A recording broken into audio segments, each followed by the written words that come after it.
নদীর ঢেউয়ের সাথে বিভিন্ন বাদ্যের তালে তাল মিলিয়ে ছুটে চলছে বাইচের নৌকা।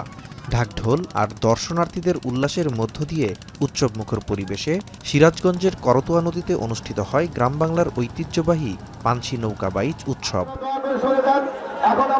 নৌকা বাইচ ঘিরে সোমবার দুপুর থেকেই করতোয়া নদীর দুপারে ঢল নামে লাখো মানুষের। সে সময় নৌকা নিয়েও বাইচ উপভোগ করেন অনেকেই। গ্রাম বাংলার এমন আয়োজন উপভোগ করতে পারায় খুশি তারা।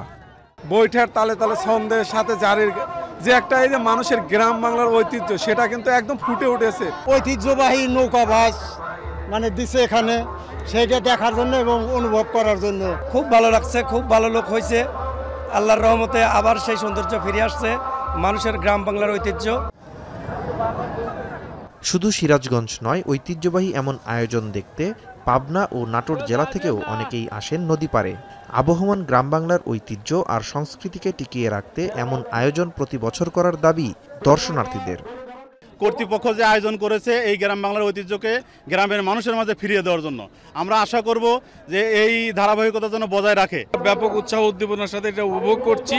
গ্রাম বাংলার জনতার যেমন উপস্থিতি, এই ধারাবাহিকতা বজায় থাকলে মানুষের মধ্যে সম্প্রীতির বন্ধন আরও বেশি দৃঢ় হবে বলে আমরা প্রত্যাশা করি।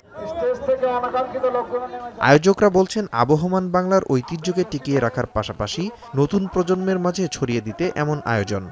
অনেকেই মনে করে যে ইসলামে কোনো বিনোদনের কোনো ব্যবস্থা নাই। ইসলামেও বিনোদনের ব্যবস্থা আছে। এর বড় উদাহরণ হলো আজকের এই নৌকাবাজ। বলা যায় 2 বছরের বাচ্চা থেকে শুরু করে 100 বছরের বৃদ্ধ পর্যন্ত এই নৌকাবাজ দেখার জন্য এই নদীর পাড়ে একত্রিত হয়েছে।